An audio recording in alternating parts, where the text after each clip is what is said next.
এজন ব্যক্তিয়ে অকলে জন্ম হয় আৰু অকলে মৃত্যুবৰণ কৰে।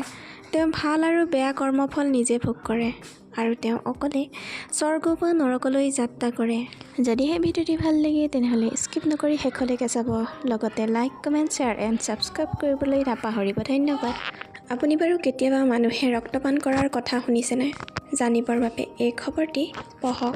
আপুনি হয়তো কিতাপ ভেম্পায়াৰৰ কাহিনী পঢ়িছে বা সেইবোৰৰ চলচ্চিত্ৰ দেখিছে, কিন্তু আপুনি জানেনে যে বাস্তৱ জীৱনতো ভেম্পায়াৰ আছে? আপোনালোকক কওঁ যে এই ভেম্পায়াৰে ল'ৰাৰ তেজ খাবলৈ ভাল পায়।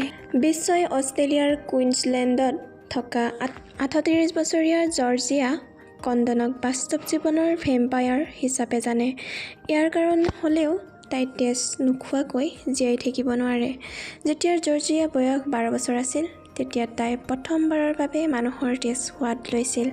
তাৰ পিছত সেই তেজ পান কৰাৰ আকাংক্ষা আৰু বৃদ্ধি পাইছিল।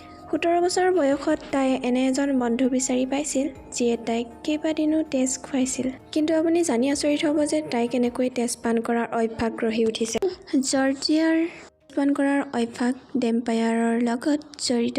ফিল্ম টুৱাইলাইট ট্ৰু ব্লাড ভেম্পায়াৰৰ ডায়েৰী চোৱাৰ পিছত আহিছিল। জৰ্জিয়াৰ মতে তাইৰ দৰে বহুতো তেজ পানকাৰী লোক ব্ৰিছবেনৰ ব্লাডলাষ্ট বল ইভেণ্টলৈ আহে। তাতে তাইৰ প্ৰেমিক জামাইলক লগ পাইছিল। জৰ্জিয়াই তাইৰ প্ৰেমিকৰ পৰাও তেজ পান কৰাৰ ইচ্ছা প্ৰকাশ কৰিছিল আৰু সি ভয় নকৰাকৈ তাইৰ বাবে সাজু হৈছিল। আপুনি জানি আচৰিত হ'ব যে 2 বছৰ ধৰি একেলগে থকা তাইৰ প্ৰেমিকে তাইক প্ৰতি সপ্তাহত তেওঁৰ তেজ খুৱাইছিল।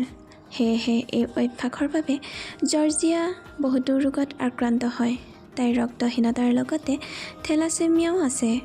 ইয়াৰ বাবে তাই তেজৰ সোৱাদ ভাল পায়। কেৱল সেয়াই নহয়, ভেম্পায়াৰৰ দৰে তাই ৰ'দত যাবলৈ ভয় কৰে।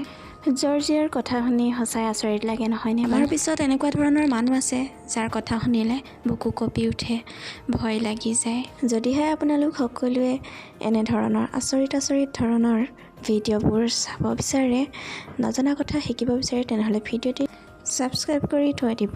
লগতে কমেণ্ট এটা দিবলৈ শেষত নাপাহৰিব।